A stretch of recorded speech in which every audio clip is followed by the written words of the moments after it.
December 1978, a Melbourne, Australia television news crew filmed an object they claimed was a UFO.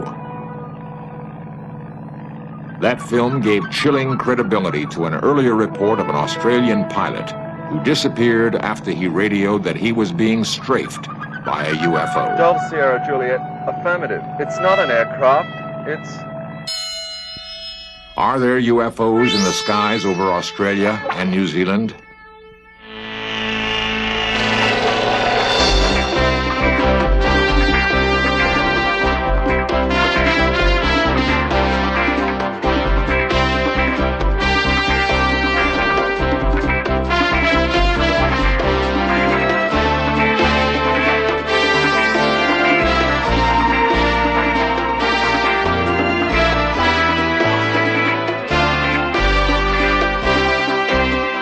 This series presents information based in part on theory and conjecture.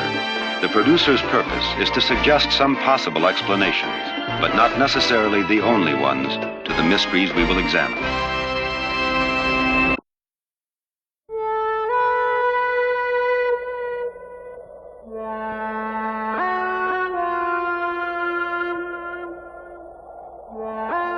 In the last 30 years, there have been more than 110,000 recorded UFO sightings. Researchers estimate that that number reflects only a tenth of those actually seen. Eyewitnesses claim that in nearly all cases, the UFOs have a saucer-like shape. Despite repeated official government denials that UFOs exist, some people point to hard evidence of scorched areas on the Earth's surface where UFOs have supposedly landed. Believers claim that the scarred areas are caused by intense heat generated by the UFOs. UFO sightings occur throughout the world, but the great majority of reports have been in the southern hemisphere, in the skies over New Zealand and Australia. It was here that the most astounding UFO footage in history was recorded.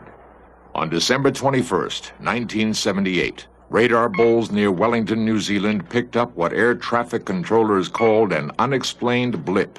A local pilot, Vern Powell, was at the same time bound on a cargo mission from the South Island to the North Island of New Zealand. Powell described the object as anything but plane-like in nature.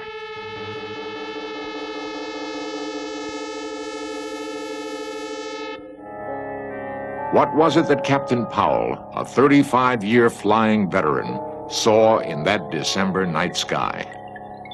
Douglas Maben heads New Zealand's Mount John Observatory. Well, at that time that was taken, there were two very bright objects in the sky. One early in the morning was the planet Venus, seen in the mornings fairly close to the horizon.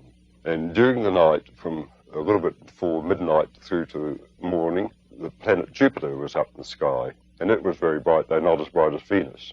So depending on the time of day or night when the photograph was taken, it could have been one of those two planets. People have been able to give us a fair enough description of the time and the position in the sky. They see these things, we're able to work it out, and every report I've had, we've had that sort of description, we've been able to identify it. The reports of these have been going on for so many years now, and if there's such an intelligent set of people about coming from outside the Earth that have been coming around all these times, I think by now they would have landed and introduced themselves. Others weren't so sure. Quentin Fogarty, a reporter for an Australian television station, was in New Zealand at the time of Vern Powell's flight. His station requested him to do a story on Powell's experiences. Together with David Crockett, a New Zealand cameraman, Fogarty decided to retrace the flight path of Captain Powell. In Search Of has recreated what happened to Fogarty on that fateful flight.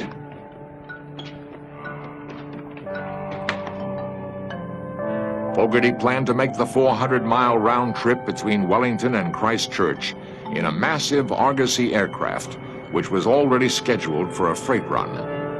Armed with cameras and sound equipment, The two men hoped to film proof of what Powell had reported.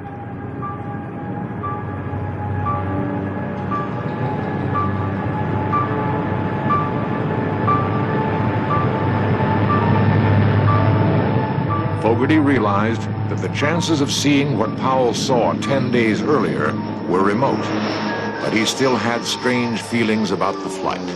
There were stages there where I was very, very frightened. When I thought, well, if I was to die, or if in fact I was to be removed from that aircraft in some shape or form, then it wasn't going to be a painful process. And I can't really explain why I felt that. It's just a feeling I had. The flight was long. Captain Bill Startup warily scanned the night sky.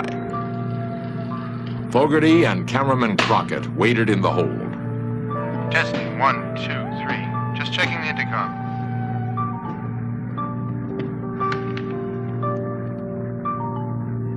It may be a long night.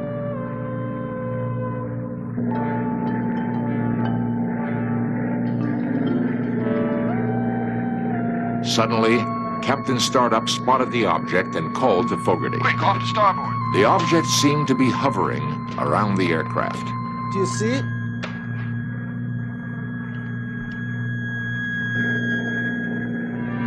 Unable to get good camera position, Fogarty and Crockett raced up to the cockpit.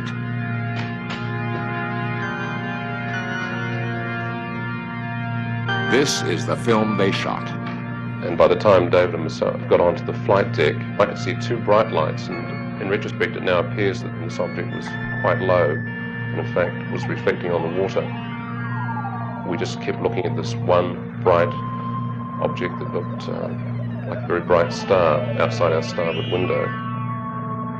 So we turned towards the object, and at this time David was continuing to film, and at one stage he said to me, he got very excited and turned around to me and said, you know, it's got a brightly lit bottom and a sort of transparent sphere on top. And I was doing a tape commentary at the time, and I remember saying that that sounded like a classic flying saucer shape. And I think it was the last person to see it. I looked out the right-hand side of the aircraft and peered right down. And this object just went below the aircraft and disappeared. Nobody connected with this case has been prepared to say that they are extraterrestrial, because I don't think you can ever say anything is extraterrestrial until you can actually physically hold on to it or meet with the inhabitants, or, you know, or the thing lands in Central Park and you beam it live television around the world, and then people would say it was hoaxed anyway. But there are a number of possibilities, and I think that probably the strongest of all the possibilities is that it is extraterrestrial. The film is unlike any other recorded in history. The object darted about, changed color, shimmered with an eerie translucency. The object was incredibly bright, far brighter than any planet or star. The film, shot by Fogarty and Crockett, has since been analyzed by U.S. and Australian scientists. Their conclusions have been that it does show some metallic object, unearthly in its brightness. No one will hazard a guess as to what it was or why it appeared where it did. By plotting where UFOs have reportedly appeared, a complicated grid system was devised by a man who has become the dean of UFO researchers. Bruce Cathy, a commercial pilot for more than 40 years, believes that his system, controlled by the elements of light, energy, and matter, validates the presence of UFOs. Square one. I only found the system by actually studying UFOs, or the movement of UFOs. And it was after I found that UFOs have to use that system, or tuned into that system, if they're going to move from point to point in space. The UFO shots were taken in New Zealand around last Christmas. Everything points to the fact that they were definitely, it was hardware in the sky. And the main reason I say this is the fact that it's not the first time. It was a bit of a joke to us at the time when there was such a furor made about this publicly worldwide, as if it was one case. Well, it's not so. There's been many, many cases similar to this in New Zealand and in the same area. There's been material tracked around the Cook Strait area and up around that area on many occasions by radar in Wellington. And on many occasions, even in daylight, there's been an object seen in the sky by cruising an aircraft, and that's also been sighted on radar. And in one of those particular cases, the radar crew asked the crew of the aircraft to vector themselves onto this object so that they could get a closer look at it. The crew were watching this from a distance, and they refused. And that object was in that area for so long that even on the second trip back from Wellington across the Straits again, it was still there. The crew saw it a second time. But that was a broad daylight case. So in no way could they say there was lights at night being reflected, or a Venus or anything like this. This is, but as I say, there have been many cases like this, and particularly in that area. This UFO film shot over New Zealand might bear a strange relationship to an event which occurred 3 months earlier. In Search Of examines that event next.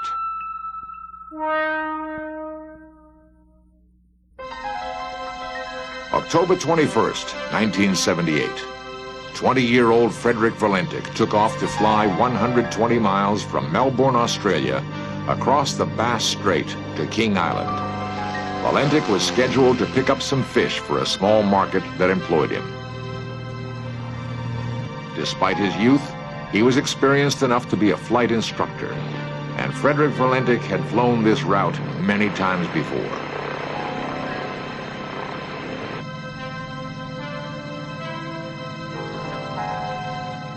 Delta Sierra Juliet, pilot to ground. Is there any known aircraft in my vicinity below 5,000 feet? Delta Sierra Juliet. Negative, no known traffic. Delta Sierra Juliet. There seems to be a large aircraft below 5,000 feet. Delta Sierra Juliet. What type of aircraft? I cannot confirm, but it's 4 bright lights that appear to be landing lights. Unknown aircraft has just passed over me, about 1,000 feet. Is large aircraft confirmed? Delta Sierra Juliet, affirmative at the speed it's traveling. Are there any RAAF aircraft in the vicinity? Negative. Confirm you can't identify aircraft. Affirmative. Delta Sierra Juliet, Melbourne. It's approaching from due east of me. It seems to be playing some sort of game, flying at a speed I can't estimate. Stephen Roby, air traffic controller on duty then, explains the reported UFO's movement. Several times, and coming from various directions. And then he started orbiting, and the aircraft was orbiting above him. And on several occasions, he sort of stated that towards the end it wasn't an aircraft. And he described it as having a sort of a green light on it, and also it appeared to be a sort of a silver metallic colour. Delta Sierra Juliet. What is your altitude? Delta Sierra Juliet, 4,500 feet. Delta Sierra Juliet. Confirm you can't identify aircraft. Affirmative. It's not an aircraft, it's... Guido Valentic is Frederick's father. Night. He's supposed to join us with friends where we went for some movie, family movie projection. And that night he never turned up, he didn't ring up. Normally, he's always, when he go for a trip, when he return at the airport, he normally would have called us, you know, I'll be home after an hour or so. But that night, it was quite strange, you know. We didn't know anything about it. We got home about 11 o'clock and he wasn't home.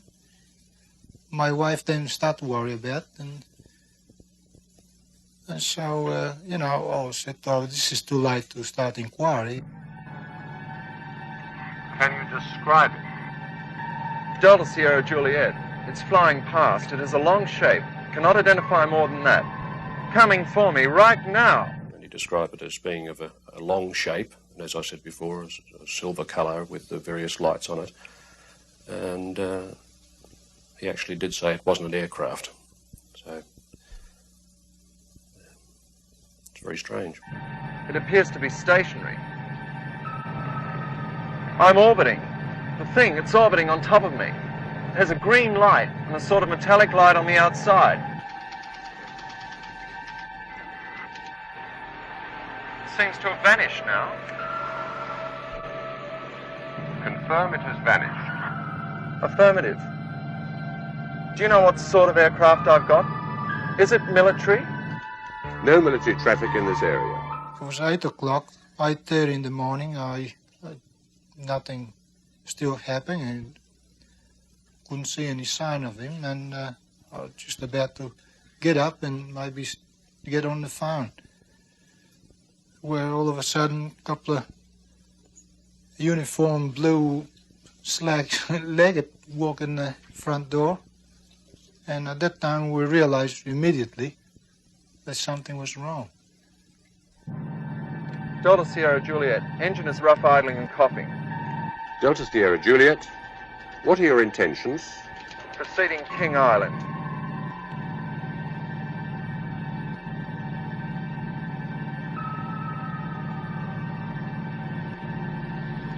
Delta Sierra Juliet, unknown aircraft now hovering on top of me.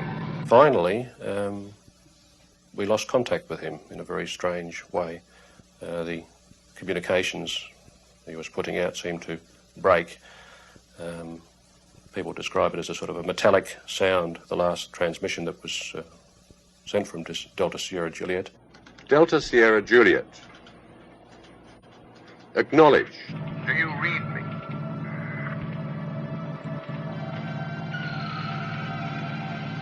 Do you read me? Delta Sierra Juliet. Repeat. Do you read me?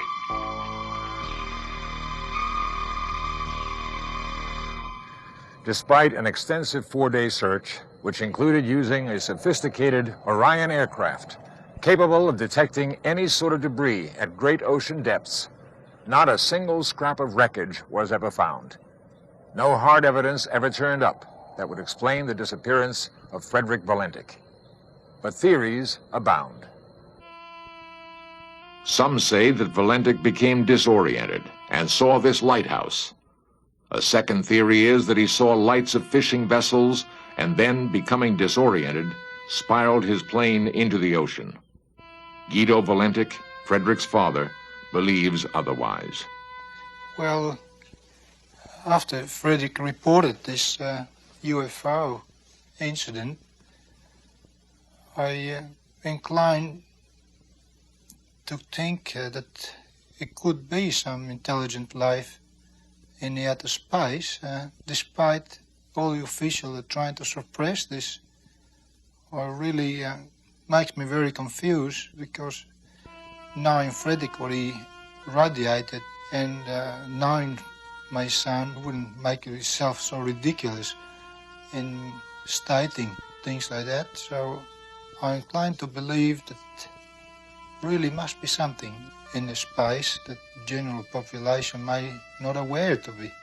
And I realized after his disappearance, which I couldn't have the opportunity before, how many calls I get from various parts of the world.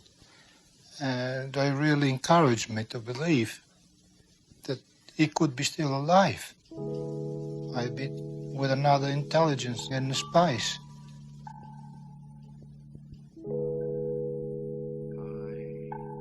One of the most bizarre attempts to prove Valentik still lives is conducted by New Zealand psychic Colin Amory. He claims that through the power of a seance, he can contact Valentik and speak in his voice. The people I spoke of before, I know that my family are very sad, but it is not necessary. Death is something that is quite painless and is not difficult to bear. Valentik's plane and the supposed UFO were beyond the reach of radar, thus making it impossible to confirm his report. And the taped conversation between Valentik and the air traffic controller has never been released. The Australian Civil Aviation Department has refused all requests to hear that tape. The department will not give any reason for its refusal.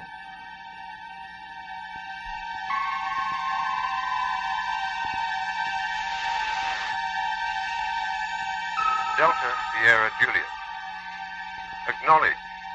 Do you read me?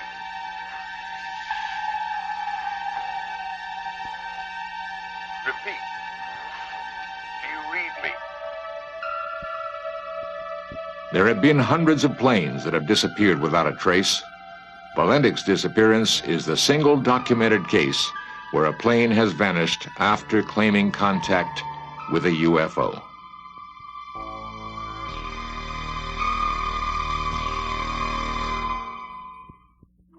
For years, In Search Of cameras have found and recorded the reports of individuals claiming to have seen UFOs. And there was this weird object, funny noises, and it was really bright. When I first saw it, I was standing approximately right here, but I couldn't get too good of a view of it because the brush and the trees were in the way. I don't know how many people saw it and told us the next day that they saw this thing up in the sky. In the sky. I noticed up by the blue shed over there that there was something in the sky.